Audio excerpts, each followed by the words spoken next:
lagi dalam acara kita UNU Podcast pada kesempatan kali ini. Tepuk tangan buat kita semua.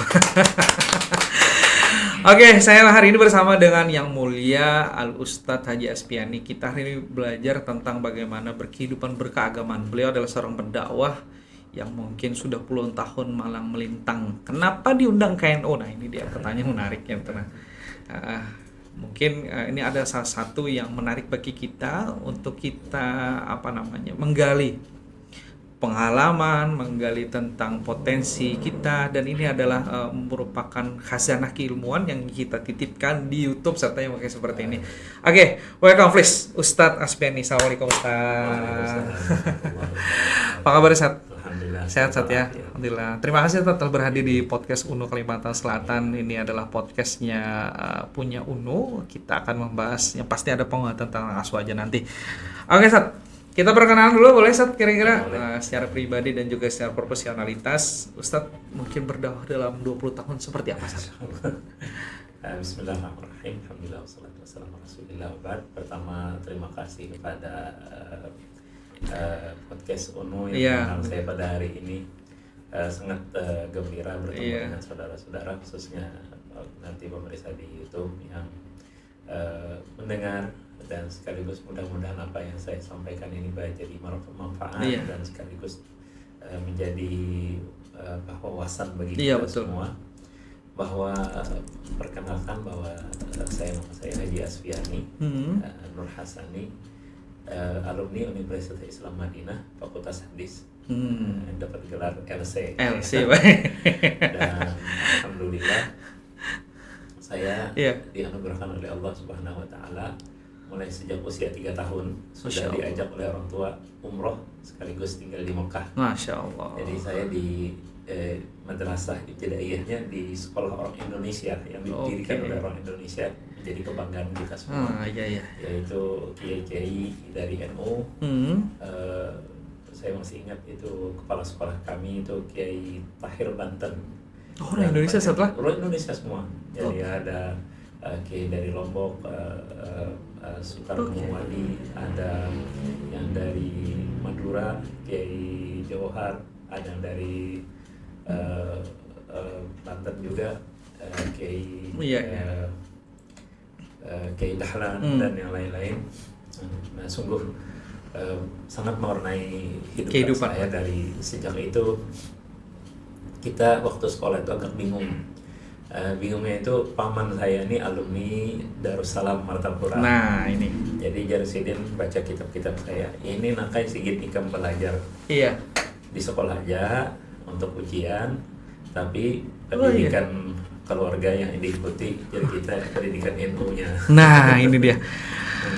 Ini menarik padahal kan pemirsa, kalau Sisin ini kan bukan hanya cerita bujur-bujur merasakan di daerahnya sana kan, antar pembelajaran di sekolah maupun di saya, keluarga. Alhamdulillah sudah bisa mengimbangi antara NU dan selain NU itu.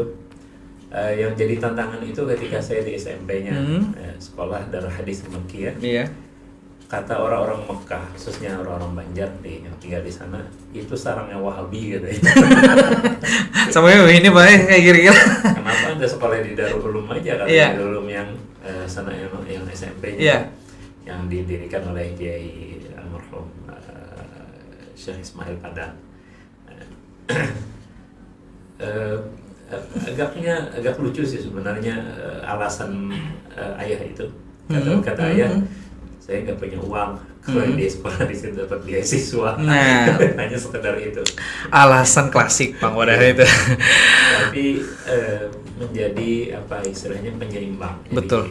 Kita belajar di rumah sama paman, kami belajar fikih Syafi'i. Makanya saya alhamdulillah tentang fikih saya menguasai di beberapa mazhab. Karena saya fikih Syafi'inya dimulai dari Al-Taqrib yang paling dasar betul. Syafi'i. Kemudian saya walaupun tidak bisa menguasainya, entah kenapa ilmu nahwu itu agak lumayan belajarnya, ilmu tasrif nahwu. Jadi fa'ala tuh ngerti. Jadi bukan anak pondok dan memang, tapi kan memang di bahasa Arab ya pasti di sana kan. Oke, Sat. Turun ke Indonesia. Bahasanya kalau orang Bahari itu kebuli ke Banjar nih turun setelah. Memulai dakwah di Indonesia dengan latar belakang seperti itu, apa rasanya kira-kira? agak berat sebenarnya, karena saya harus menyesuaikan berbagai hal. Yang pertama bahasa dulu. Pandir bahasa, pandir bahasa Banjar itu lancar alhamdulillah, karena kami di rumah masih bahasa Banjar. Jadi di luar bahasa Arab. Banyak teman-teman saya yang hilang bahasanya karena di rumah dia berbahasa Arab walaupun ayah ibunya menjawab dengan bahasa Banjar.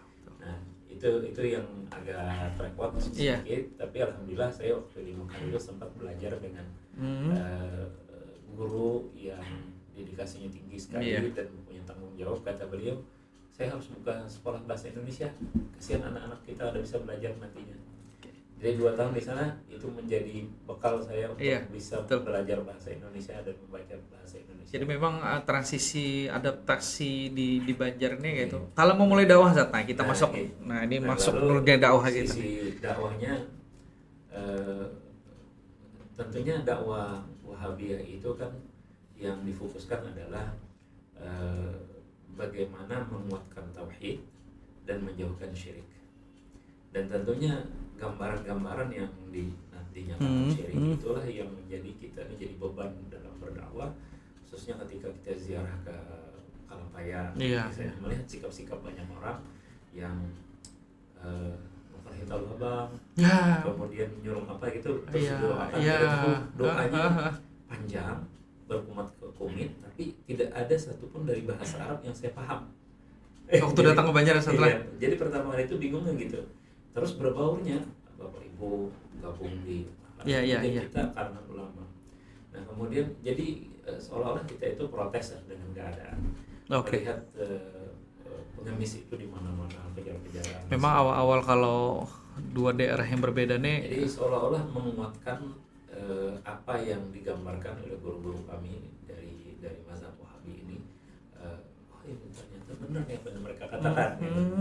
Tapi di sisi lain, saya alhamdulillah walaupun ada i'tirad ya, istilahnya menantang hal semacam itu, saya menahan berbicara. Jadi tidak seperti anak muda yang bergebu-gebu.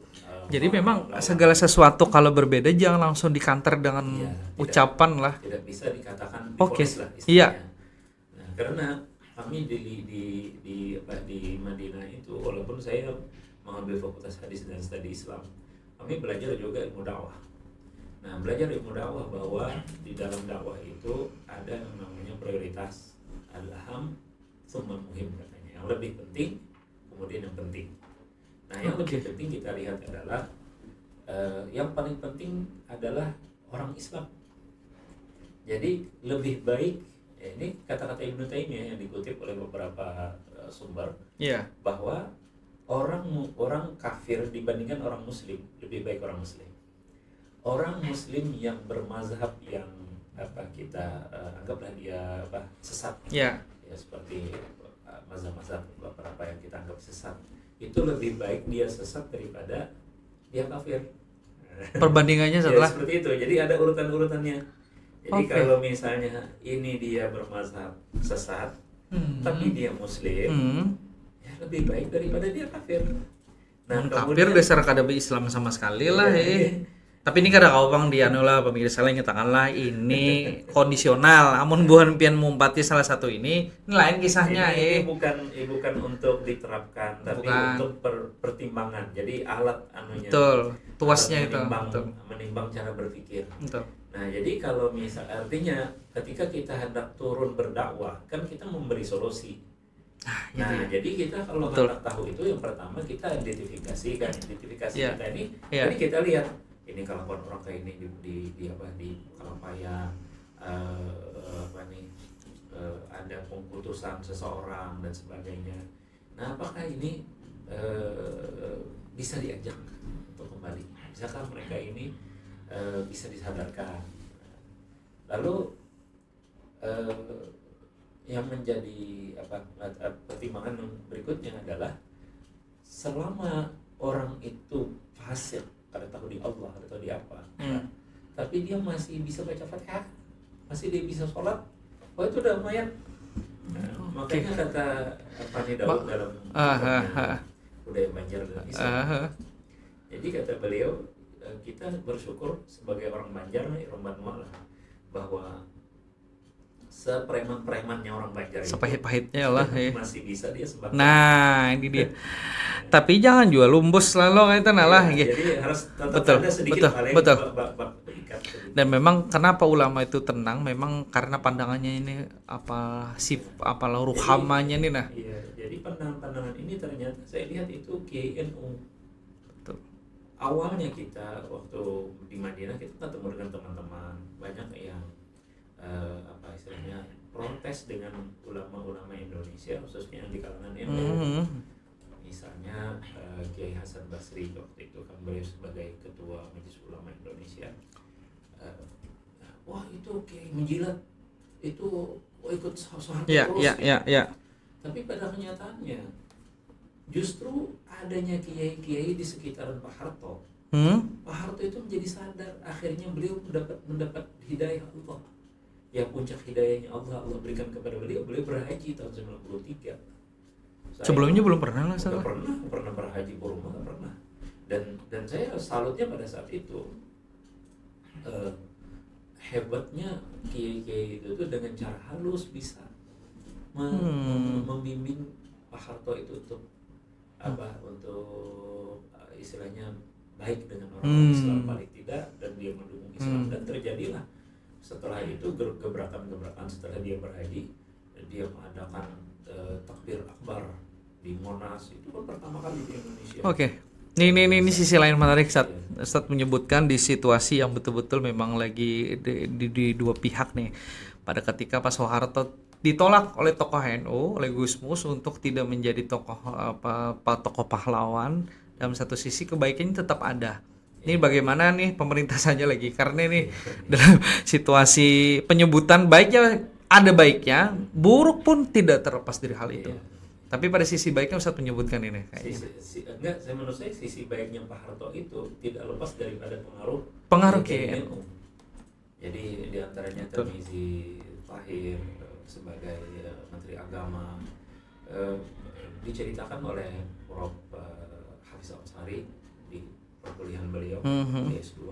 Jadi kata beliau targetnya Tarmizi Tahir dan kiai sekitar beliau itu adalah bagaimana kita memberangkatkan, mengajak Pak Harto ini untuk berhaji. Itu yang luar biasa bagi mereka sehingga berhasil mengajak beliau untuk berhaji. Jadi memang betul. Terjadilah. Jadi pengaruh Kiai NU ini memang dirasakan dari tahun 93 yang asalnya kecenderungan Islam ini tidak berkembang dengan terbataskan oleh pemerintahan Orde Lama mungkin seperti itu di zaman Pak Harto. Pada akhirnya Kiai NU bisa mempengaruhi dan bisa berbalik. Luar biasa NU kayaknya saatnya. Dari itu saya tertarik dengan mendalami pandangan-pandangan ulama NU, bagaimana mereka mengelola organisasi NU ini, bagaimana mereka bersikap terhadap masyarakat umum. Maka di sana saya sebenarnya mencari sosok kiai yang dekat dengan kita, yang terasa diterima oleh masyarakat. Betul. Nah, maka kita alhamdulillah ketemu dengan para kiai, tapi yang paling dekat dengan kita karena beliau gelar LC juga, Kiai Hayat dan Kiai Hussein Naparin Eskam, Provinsi Kalimantan Selatan. Pada saat itu beliau lagi dakwah di lingkungan Kementerian Agama, karena saya istilahnya berdakwah itu setelah pulang, saya berdakwahnya terlalu fokus sehingga tidak banyak berdampak. Oke. Karena menurut saya tidak perlu banyak jamaah, yang penting fondasinya kuat. Ternyata. Jadi saya memulainya dari tahfizul Quran. Oke. Saya mengajari anak-anak mengaji dulu, tapi saya anggap ini langkah saya ini terlalu kecil, tidak berdampak besar. Sehingga saya mencoba mengajak teman-teman, adik-adik lah istilahnya, karena yang datang-datang dari Mekah, saya ajak mereka, yuk kita ke TK Al-Quran. Oke. Baik, Sat. Kalau dalam kehidupan berdakwah mungkin diawali seperti itu, Sat. Kecenderungan jatuh hatinya kan. Oh, ini kan penduduk impor nih. Naturalisasi ini kayaknya nih. Setelah Oke, Sat. Dalam pandangan Sat kan bahwa 73 golongan ya, Sat ya. Dalam Islam itu hanya satu yang masuk surga. Penguatan apa yang sebenarnya dimasukkan tentang tersebut? Tapi bahwa semua orang ingin mengklaim itu, Ustaz. Kenapa, Ustaz? Semuanya mengklaim bahwa dirinya lah yang ahli surga. Ya, ahli sunnah wal jamaah. Ternyata di sini aku ternyata masyarakat ataupun kalangan terpelajar tetap berpikir untuk memilih salah satunya. Pandangan inilah yang mengakibatkan banyak orang merasa dirinya dirinya yang terbaik, yang paling benar. Yes. Nah, jadi kita mulai berpikir ya tadi agak lebih kalau orang kita anggap sesat, ya, taruhlah diri kita ini yang paling benar. Kalau orang lain sesat, kenapa orang sesat ini tidak kita ajak untuk masuk surga?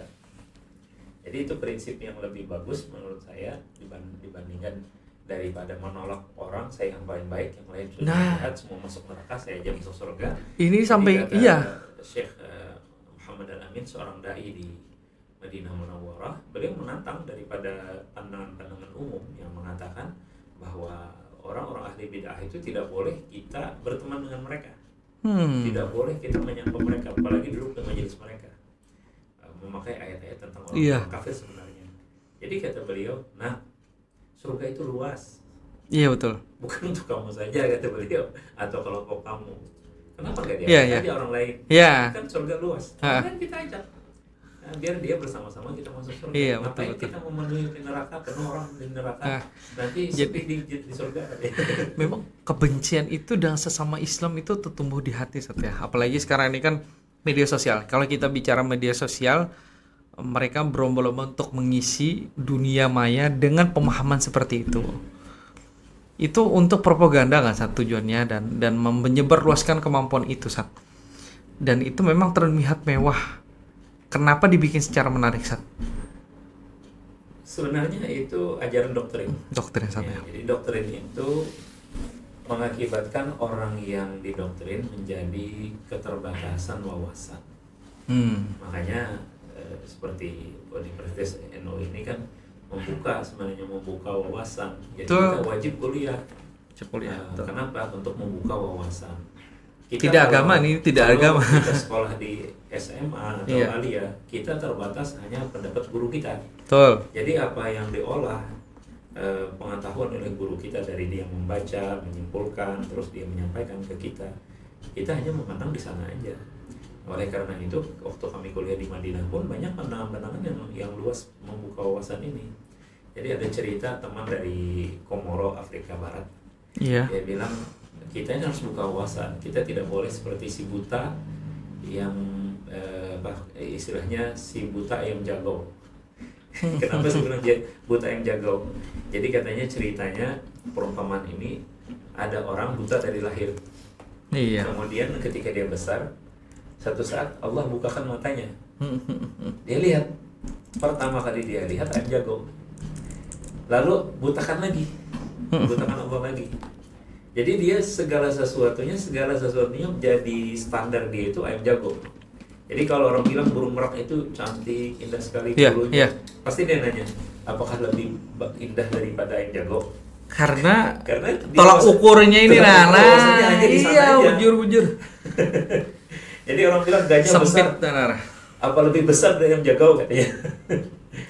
Kita perlu membuka. Makanya alhamdulillah tadi saya dari masa kecil pun sudah ada dua pandangan, belajar dari fikihnya fikih Hambali, tauhid, ajaran akidahnya akidah istilah zaman sekarang Salafi, kalau saya nyebutnya Wahabi.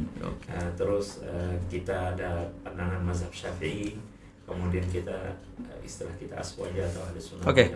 Saat kita bedah sendiri, Saat, kalau di Nahdlatul Ulama itu atau di NU ini kan memang jelaskan bahwa ilmunya tersebarnya melalui kitab-kitab kan. Istilahnya kan kalau paham tentang tauhidnya itu antara Maturidi, Asy'ari, Imam Asy'ari kan. Terus kalau tasawufnya itu Al-Junaidi dan Baghdadi, dan fikihnya adalah yang mazhabul arba'ah itu. Kenapa padahal mudah nih saat dipahami? Kenapa orang merasa berat saat kira-kira tentang pengetahuan mazhab? Ustaz kan sudah berada di dua mazhab nih. Di Mekah dulu kan tentang fikihnya kan yang bisa dipertentangkan fikih aja kan? kalau masalah tauhid mungkin kita tidak boleh dipertentangkan. Sebenarnya masalah tauhid boleh dipertentangkan karena ilmu itu ada usul ada furu'. Nah, jadi ini dia. dahulu kita memahami usul itu adalah akidah, furu' itu adalah fikih. Sebenarnya enggak. Di ilmu akidah pun ada furu' cabang yang bisa diperdebatkan sudut pandangnya dan orang itu tidak dianggap salah. Nah, inilah banyak orang belum paham. Nah, ini dia. Dia kira bahwa kalau ada perdebatan di akidah berarti orang ini bisa kafir kalau dia tidak meyakini keyakinan yang benar. Nah, jadi salah satu contoh yang menjadi menurut saya perdebatan yang tidak berakhir yaitu ketika ada yang bertanya, Syekh, kalau dosen kita tuh kafir, setelah dia duduk, apakah tempat setelah dia duduk itu tempat najis? Karena orang musyrik itu kan Allah berfirman, "Innal musyrikuna najas." Orang musyrik itu najis. Apakah harus dicuci? Artinya seperti binatang anjing dan sebagainya. Jadi seperti pertanyaan-pertanyaan agak bodoh tapi jadi renungan bagi kita. Kok orang muda itu caranya berpikir segitu, sejauh itu. Terus ada lagi yang bertanya, kan ada pencakupan jantung, ya. Jadi kalau ada orang sakit jantung, terus dibedah, dicangkok dengan jantung orang kafir. Apakah isinya organ tubuhnya jadi kafir kan? Antik juga ini. Semacam itu. Tapi ulama itu menanggapinya dengan serius ternyata. Salah satunya Syekh Muhammad Mukhtar Syantiti ketika ditanya pertanyaan, Syekh, kenapa kita harus mencari pendapat ulama mazhab? Padahal sudah jelas ayat Qur'annya apa, hadisnya apa. Ngapain kita cari ulama lagi? Pendapat ulama. Karena kan kalau ketika kami belajar di Madinah itu istilah istidlal namanya. Istidlal itu permasalahan ini dalil Qur'annya apa? Kemudian dari hadisnya apa? Setelah dalil Qur'an hadis, kemudian adakah ulama konsensus ijma bersepakat atau mereka berbeda pendapat ikhtilaf? Kalau mereka berbeda pendapat ikhtilaf, pendapat si A bagaimana, si B bagaimana, mazhab A bagaimana, mazhab B bagaimana. Kemudian ada lagi jawaban artinya kayak semacam diskusi gitu. Jadi pendapat pertama begini-begini, pendapat kedua begini-begini, pendapat kedua menjawab jawaban yang pertama dan seterusnya. Nah, ini bagi kami yang kuliah ya pusing luar biasa. Soalnya harus dihafal itu semua. Nah, ternyata itu hafalan itu tujuannya supaya membuka wawasan bagi kita. Begitu luasnya pandangan-pandangan ulama. Nah, pertanyaan ini, kenapa nggak cukup aja kita Quran hadis saja? Terus pendapat ulama nggak usah kita gubris. Iya. Wah, itu Syekh Muhammad Syantiti merah wajah beliau. Sarik banget tuh. Marah luar biasa sampai hampir meneteskan air mata. Apa jawaban beliau? Tentu pertanyaan semacam ini lahir dari seorang yang tidak punya adab dan akhlak terhadap ulama, kata beliau. Masa iya, kata beliau, kita tolak ulama-ulama? Kalau Allah berfirman aqimus shalah, dirikan sholat, siapa yang ngajari kita? Untuk prakteknya ini ya. Walaupun ada di Quran, betul, tentang tayyib. Nah, ini dia. Ada di Quran, tapi bagaimana tata caranya? Ada hadis nabinya ada.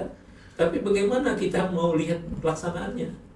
Nah, jadi memang handap berpikir benarnya mana. Jadi memang orang tuh berpikir bahwa cukup dengan yang dua hal tadi kan, Quran dan hadis, tapi adab dengan ulama ini setelah.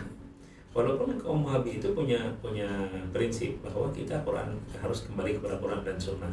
Tapi pada prakteknya tetap mereka itu mencari pendapat ulama. Jadi waktu kami mengajukan skripsi, kita mengajukan paper aja, itu ditolak.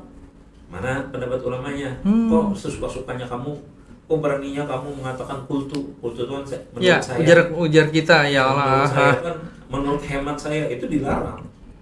Dilarang di kampus kami itu kalau mengatakan menurut hemat saya. Memang kamu ada besar apa sih? Tanya kamu berani mengatakan menurut hemat saya. Cari pendapat ulama. Cek pendapat ulama yang berbeda atau yang sama. Ini yang tidak diketahui orang bahwa cara penghormatan terhadap ulama pun harta sampai di tempatnya sono kan, para salafi dan wahabi itu. Pertemuan nasional alumni Madinah pada saat itu sambutan dari atas pendidikan Arab Saudi di kedutaan Arab Saudi. Itu saya kaget juga dengan beliau itu. Ternyata beliau menguasai. Jadi kata beliau, saya ini kalau dibilang NU ya NU. Ketawa semua. Wah, Syekh gimana Syekh Ibrahim? Antum berani mengatakan sebagai NU? Karena saya kata beliau banyak sekali membaca Hadratus Syekh, kitab-kitab Hadratus Syekh. Hasyim Asy'ari itu kata beliau, saya punya kitab yang kalian gak punya. Dia benar-benar menggali. Secara ilmiah memang dipelajari betul. Ke pusatnya NU di Langitan sampai ke sana dia. Padahal dia orang pendatang gitu loh. Atau hanya istilahnya betul. diplomat. Betul. Dan ini memang diketahui banyak orang yang terjebak dalam kondisi apapun padahal pribadi amaliyahnya tuh NU satu ya.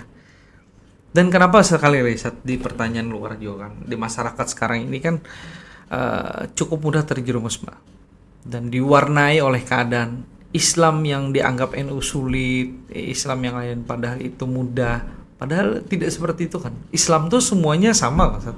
Sebenarnya ini akibat dari rekayasa yang malam terhadap musuh-musuh Islam terhadap kita. Rekayasa ini ngeri nih. Peperangan ini katanya. Kita bahas peperangan apa yang terjadi dalam dunia dakwah ini karena ini. Jadi mulai ya beberapa dekade dulu itu masyarakat itu dijauhkan dari ulama. Dijauhkan dari ulama dengan cara tadi, salah satunya caranya kita nggak perlu ulama, cukup kita baca Quran, baca hadis, semua ada di Quran, semua ada di hadis. Kalau orang Arab saya bilang mungkin lah mereka ngerti bahasa Arab, tapi bagaimana orang-orang Indonesia yang hanya mampunya dia baca terjemah Al-Quran dan belum tentu benar. Sementara terjemah Al-Quran sangat terbatas. Betul. Walaupun kita sekarang sudah punya sampai terjemah Al-Quran bahasa Banjar, itu ternyata lebih sulit dibandingkan karena orang Banjar ini sendiri kadang ngerti bahasa Pahuluannya. Nah, karena membacanya kita 2-3 kali dulu. Oh, ini maksudnya nih. Nah, arah pikirannya. Betul. Ternyata jadi sebenarnya mudahnya ya, sebenarnya kita sebagai orang awam misalnya mudahnya itu kita harus punya guru yang membimbing kita. Bukan mengkultuskan, tapi guru itulah yang membimbing kita dalam kehidupan. Nah, tuannya bukan mengkultuskan terhadap si guru, tapi guru nih yang membawa keilmuannya setelah membukakan wawasan kita. Nah, dan guru itu tidak segala-galanya mengerti di bidangnya masing-masing. Iya, punya. Nah, oleh karena itu jangan punya satu guru, banyak guru. Jadi contohnya misalnya ada orang lagi usaha nih. Iya. Datangi guru lah. Mau usaha nih tenggelam terus. Kada bisa timbul. Iya. Jadi jangan guru, kalau kayak itu kamu mbak usaha itik aja. Kenapa jangan? Karena kau tenggelam. Aduh, salah surong nih. Pemahaman satu betul. Memang penting sekali kan kita nih menyesuaikan gurunya, bawa ke ahlinya satu. Ini mumpung masih banyak ulama, alhamdulillah. Data kita di Kementerian Agama banyak orang untuk Kota Banjarmasin aja lebih pada 400 ya, lebih rasanya dengan karakteristik masing-masing Sat ya. Oke Sat, dalam pola pikir kita kan bahwa kehidupan sehari-hari apakah kita tuh memang harus menjaga bid'ah tidak bid'ah Sat? Bid'ah itu kan sesuatu yang tidak digawi oleh Nabi kan, tapi guru tadi mencontohkan sesuai persepsi sidin gitu kan. Ini kadang-kadang apa jarak kada ada zaman Nabi, dasar bujur kada zaman Nabi gurunya guru ini gitu nah Sat. Biar masyarakat tuh terlepas dari ketidaktahuan dan tidak takut lagi terhadap apa yang dikerjakan ini benar. Itu seperti apa Sat kira-kira Sat? Kita perlu definisi ulama tentang bid'ah itu. Jadi ada yang mengatakan bid'ah itu adalah segala sesuatu yang tidak dikerjakan oleh Rasulullah.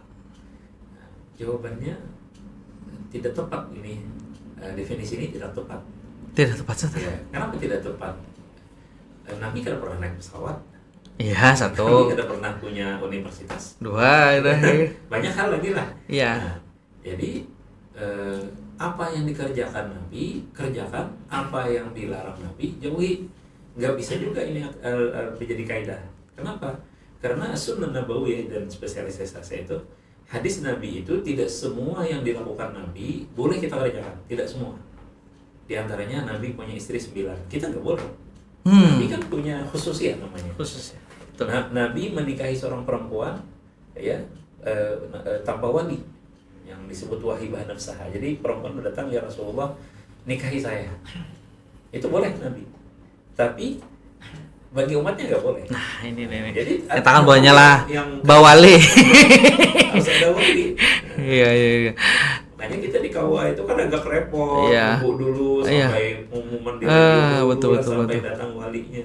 Memang kadang-kadang masyarakat ini bersama memudahkan jalur-jalur yang Nabi kerjakan, hendak menyerupai Nabi gitu. Terus ada Nabi yang kada kerjakan, tapi dikerjakan oleh sahabatnya dan Nabi tidak menegur, disebut takrir. Nabi disuruh daging top, Nabi nggak makan. Makanya Sayyidina Khalid nanya, ya Rasulullah haram kah? Enggak, Rasulullah. Dokter kayak kadal lah, buahnya lah kadal warna putih, di YouTube banyak tuh nah. Dan itu kada sama dengan biawak. Kalau biawak haram. Oh, biawak haram lah. Kalau wae kan dokter putih binatang lihatnya gitu nah. Dan kadang-kadang paling gana kayaknya. Iya. Dan pada situasi lain memang disebutkan bid'ah itu adalah senjata utama oleh mereka. Kul bid'atin dolalah. Dan ini secara ilmu nahwu nggak tepat sebenarnya. Nah, pemahamannya. Ia menganggapnya itu semua bid'ah itu adalah kesesatan, bukan adalah. Ya. Tapi setiap bid'ah itu ada yang dolalah. Ada yang dolalah. Nah ini dia. Ada yang dolalah sesat, ada yang tidak sesat. Nah, makanya orang-orang Wahabi pun mengatakan itu bid'ah itu dibagi dua.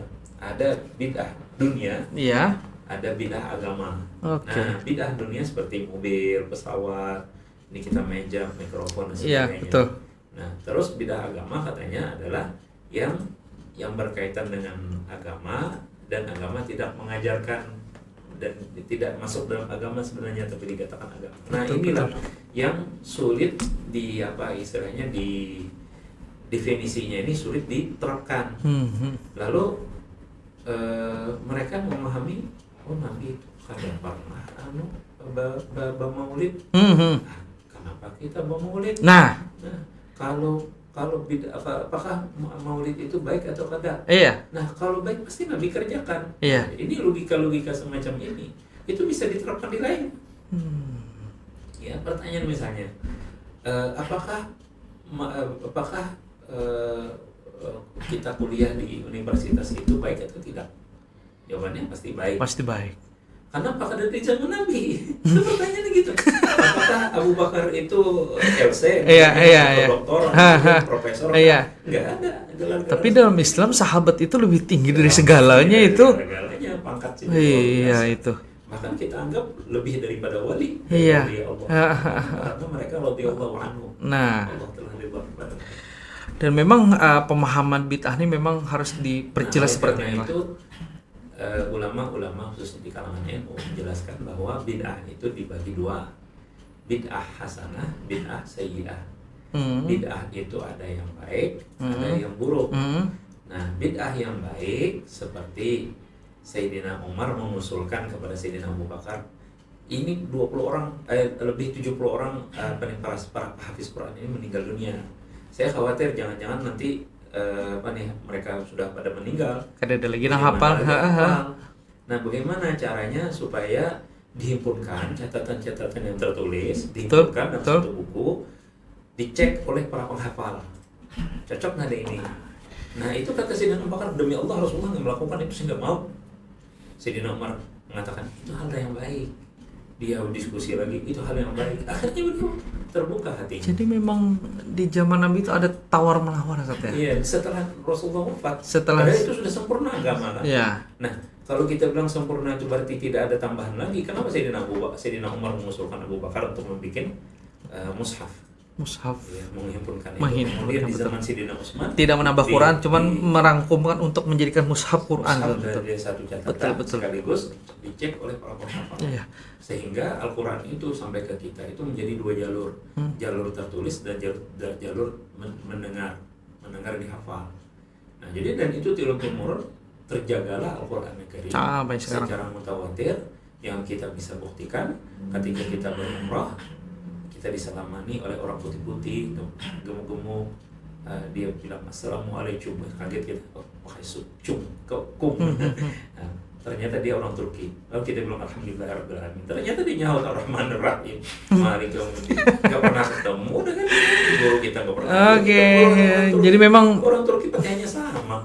Ternyata sebelah lagi ketemu orang hitam dari negeri betul, yang matanya, giginya putih. Baca Fatihahnya sama dengan orang lain. Kapan ketemunya? Itu berkah daripada suatu kebaikan yang dilakukan oleh Sayyidina Abu Bakar dan Umar. Nah, jadi kenapa NU tuh suka diserang oleh siapapun? Wah, ini dia.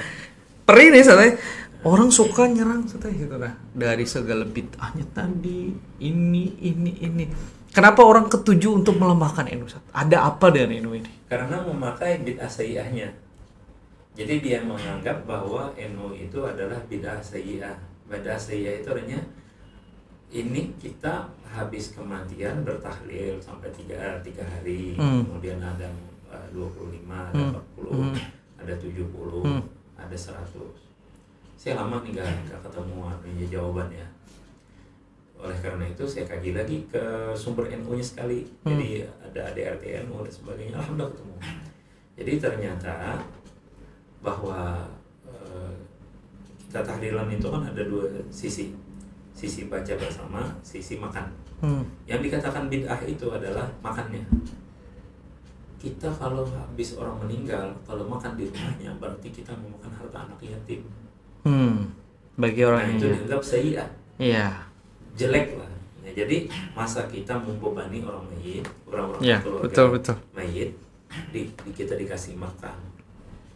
Maka jawabannya Nabi SAW bersabda, Isna'u li ali Ja'far ta'aman fa innahum qad atahum ma yushghiluhum.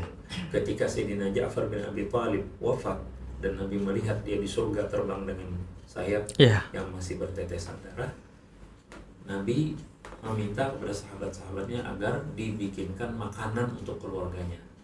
Bikinkanlah makanan untuk keluarganya Ja'far, maka sesungguhnya telah datang kepada mereka sesuatu yang menjadi beban bagi mereka. Oke. Jadi mungkin tidak segera makan lagi dan sebagainya. Nah, lalu terkenal di kalangan masyarakat sahabat radhiyallahu anhu ada namanya, saya lupa namanya, hulais apa? Sebuah makanan seperti bubur tapi manis. Jadi dari gandum ditumbuk kasar, kemudian dimasak dengan susu, ditambah kurma sebagai pemanisnya. Kalau wadah kita nih mirip-mirip kalau apam katanya. Putih-putih bercacapan manis juga gitu. Tapi ini agak kayak bubur bentuknya. Kayak bubur ya. Jadi itu ternyata bagus untuk dikasih makan bagi orang-orang yang enggak berselera makan karena sedih dan sebagainya. Nah, jadi ternyata setelah wafat makan boleh. Oh iya. Hanya yang menjadi pertanyaan itu, bujurlah ini makanan yang dari anak yatim. Nah, jawabannya kalau kita melihat budaya kita, itu biasanya kita kalau melayat itu kan ada dikasih baskom. Iya betul. Baskom tutup. Urunan. Iya. Ditutup dengan kain. Datang kita kasih di situ. Nah, itu kan dipakai oleh mereka untuk makan-makan. Nah, ini pintarnya bukan mensiasati. Memang tradisi kita sudah menyatu dengan agama Islam. Jadi itu bukan bid'ah. Malah kita sesuai dengan firman Allah, wa ta'awanu 'alal birri wat taqwa wa yut'imut ta'am termasuk beri makan kepada orang. Iya. Nah, dan itu tahlilan. Jadi kada yang 3 hari taruh 3 hari kan sunah. Iya. Nah, 7 hari Pak adalah 7:40 sampai maka saya salam menyelawi dari kitab NU bahwa 7 hari ke atas itu pendapat Imam Taus. Jadi ternyata ya mungkin wajar aja lah, namanya pun Nahdlatul Ulama dari ulamanya, kebangkitan ulama. Jadi diambillah sumber dari Imam Taus. Taus ini salah satu ulama tabi'in. Jadi gak jauh dari sahabat. Tapi itu. Jadi beliau menyatakan bahwa roh kita ini adalah setelah kita wafat, kita dikembalikan roh kita ke jasad kita. Di alam barzakh kita caranya. Setelah ditanya Munkar Nakir dan kita menjawab, maka roh kita ini akan kembali kepada rumahnya. Belang lalu setelah. Dia rindu dengan keluarganya, dia lihat apa yang sedang dilakukan oleh keluarganya. Iya, betul. Dan kita apalagi di zaman sekarang, kita ini sedih setomatannya. Aduh ya pahit lalu nih. Jadi Pelitan meninggal, menangis saya satu. Iya. Makanya kita bertatawaan nonton komedi kan. Nah itu tuh menyedihkan oleh ahli mayit. Makanya jar Nabi SAW, innal mayyita liyu'adzabu min niyahati ahli.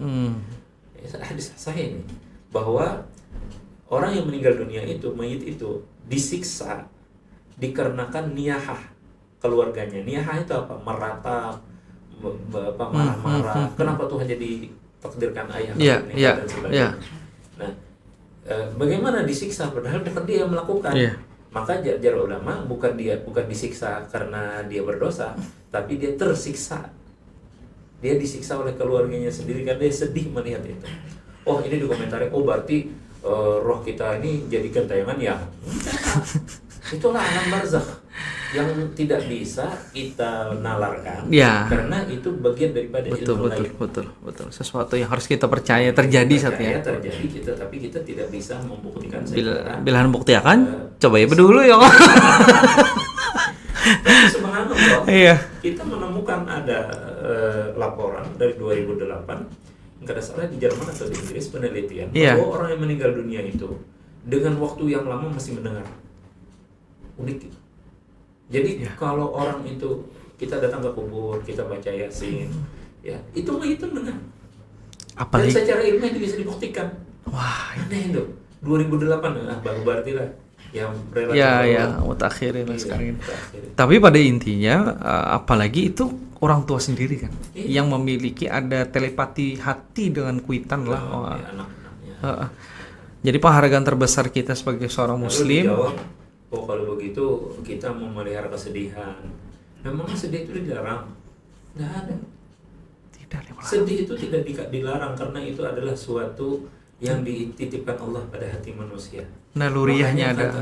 Makanya kata Nabi SAW ketika beliau nangis melihat anaknya Ibrahim meninggal dunia, itu kalau tidak salah, kalau Sa'ad bin Abi Waqqas, rasanya ada dua riwayat, malah ada Sa'ad bin Abi Waqqas, ada Abdurrahman bin Auf negur, ya Rasulullah kenapa sampai nangis? Jadi jar Nabi, innal aina tadma wal qalbi yahzan wa ma naqulu illa ma yurdi Allah. Mata bisa meneteskan air, hati bisa sedih, tapi kami tidak berucap sesuatu yang mengakibatkan Allah marah. Ya kita terima takdir Allah, ya Allah, kami sedih. Ya. Makanya kita ucapkan innalillahi wa inna ilaihi raji'un. Itu salah satu melarang hati kita yang sedih tadi. Jadi memang segala sesuatu engkau kembali kepada engkau. Oke, yang saya pikirkan tuh adalah orang itu memang perlu keilmuan yang luas untuk menilai seseorang. Jadi budaya orang NU itu saya menyayangkan kenapa guru-guru kita tidak menjelaskan seperti itu. Kalau budaya kami waktu kami belajar di Madinah, segala sesuatu itu dijelaskan, ayatnya apa, hadisnya apa. Jadi termasuk Syekh Abdul bin Bas, saya kagetnya dulu. Itu sampai di print, digantung di imaman. Wirid habis sholat. Ternyata itu mirip sekali dengan wirid guru sekumpul. Kenapa kayak gini? Saya cari. Oh ternyata dalilnya semua ada. Jadi kalau habis maghrib kamu baca la ilaha illallah 10 kali, jangan sampai kaki ini berubah masih dalam posisi sholat.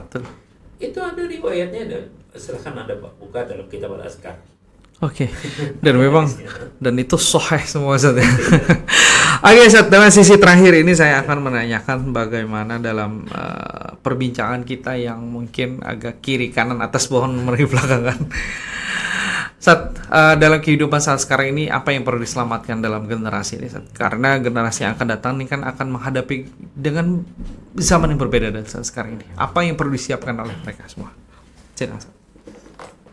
Kalau dalam sebuah kata saya agak bingung. Sebagaimana bingungnya para pendakwah.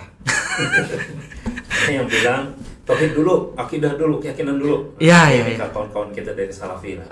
Yang penting akidah dulu yang benar. Kata yang lain, ngapain akidah tapi maksud main. oh ini harusnya khilafah dulu, pemerintah itu harus kita dirikan secara Islami. Kapan kita bisa jadi negara Islam kalau kita selalu diserang habis-habisan oleh musuh-musuh Islam dari dalam dari luar, kita nggak bisa. Dan ini agak jauh istilahnya panggangan dari api. Nah yang ketiga, akhlak dulu. Kita ajak anak-anak kita itu untuk berakhlak, perilaku yang bagus, budi pekerti dan sebagainya. Nah jadi semua ini menurut saya satu aja. Kalau kita bisa simpulkan, bagaimana kita menghadirkan cinta. Oke. Baik. Cinta apa? Cinta kepada Allah, cinta kepada dan memang betul-betul. Cinta kepada guru, cinta kepada orang tua. Jadi nilai-nilai sederhana yang bisa menyadarkan kita untuk di kemudian. Oke, Sat. Terima kasih, Sat. Sudah hampir 40 menit ke atas kita berdiskusi tentang keagamaan ini dari seluk-beluk dari sudut pandang yang lain. Sekali lagi ini adalah pemirsa adalah dari sudut pandang yang lain, bahwa kita belajar dari sudut pandang dan perubahan-perubahannya. Dan zaman pasti akan berubah dan kita akan menghadapi zaman yang akan datang. Terima kasih atas perhatiannya. Disclaimer dulu bahwa ini adalah upaya kita untuk mencerdaskan bangsa dan kemampuan kita, bukan hanya kita yang tidak menerima tentang perbedaan suatu keindahan. Terima kasih atas perhatiannya. Saya akhiri, wallahul muwaffiq ila aqwamit thoriq. Wassalamualaikum warahmatullahi wabarakatuh. Terima kasih semuanya.